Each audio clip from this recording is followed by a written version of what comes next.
Olá, tudo bem? Em Lucas, no capítulo 24, versículo 13 ao versículo 35, vai relatar a história de dois discípulos decepcionados pelo fato de não ver Jesus ressuscitando. E esse relato acontece justamente no terceiro dia. E a Bíblia relata que eles estão a caminho de uma cidade chamada Emaús, saindo de Jerusalém, tristes porque não conseguiram ver Jesus ressuscitado, justamente no dia que Jesus falou que ia acontecer a ressurreição. E a Bíblia relata que nesse trajeto, nesse caminho, o próprio Jesus para do lado deles e começa a conversar com eles,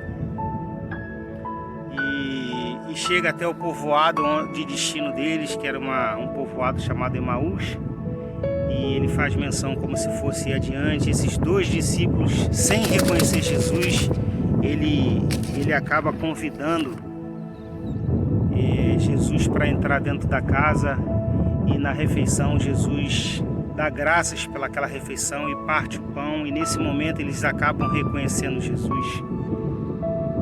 E a Bíblia diz que eles relatam que os olhos deles foram abertos e que Jesus acaba desaparecendo diante da vista dele. E eles relatam isso assim: não ardia o nosso coração quando ele falava com a gente no caminho.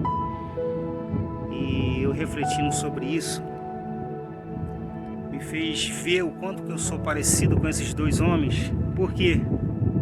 Porque como eles não viram, eles não conseguiram ver Jesus ressuscitado, eles duvidaram. Por isso que eles voltaram para essa cidade de Emaús triste, porque eles não conseguiram ver Jesus ressuscitado. E eles duvidaram da palavra. E esses versículos mostram claramente que Jesus acaba aparecendo para eles num caminho, só que devido à incredulidade eles acabam não reconhecendo. E mostra quantas das vezes pode ter acontecido isso comigo, de Jesus falar alguma coisa comigo para minha vida, e eu, por não ver acontecer, eu acabar duvidando e gerando incredulidade, impossibilitando de ver Jesus. Que se vocês forem ler com calma, você vê que é o próprio Jesus ressuscitado do lado deles, eles não reconheceram Jesus. E ao chegar dentro da casa, eles acabam reconhecendo Jesus pelo fato dele partir o pão diante deles. Provavelmente pelo fato de já ter visto Jesus ter feito aquilo, como na multiplicação dos pães, como no fato da ceia do Senhor, aquele fato de Jesus estar dando graças a Deus e acaba tendo aquele ato de partir o pão diante dos discípulos.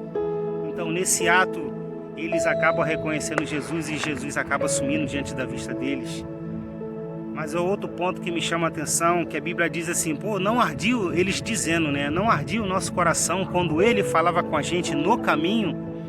Então, Jesus já tinha dado sinais para eles de que já estava falando com eles, até porque os versículos mostram que Jesus, através das Escrituras, estava mostrando para eles o que deveria de acontecer com o Filho do Homem, que deveria acontecer com o próprio Jesus já ressuscitado, né?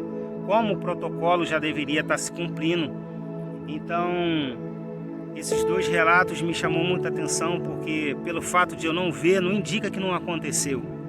Pelo fato de eu reconhecer Jesus de um modo, não indique que ele não esteja falando de outro modo. Até porque Jesus já estava falando com eles no caminho, mas eles só reconheceram Jesus lá no partir do pão.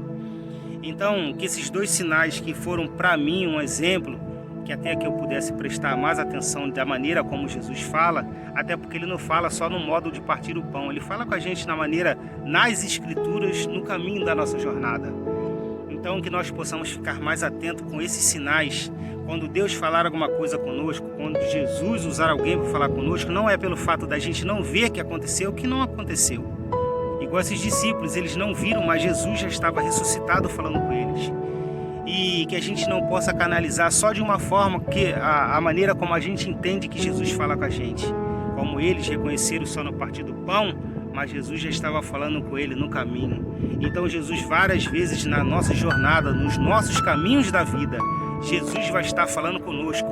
Que nós não possamos ficar reconhecendo ele só no partir do pão, mas também na trajetória que ele tem para cada um de nós.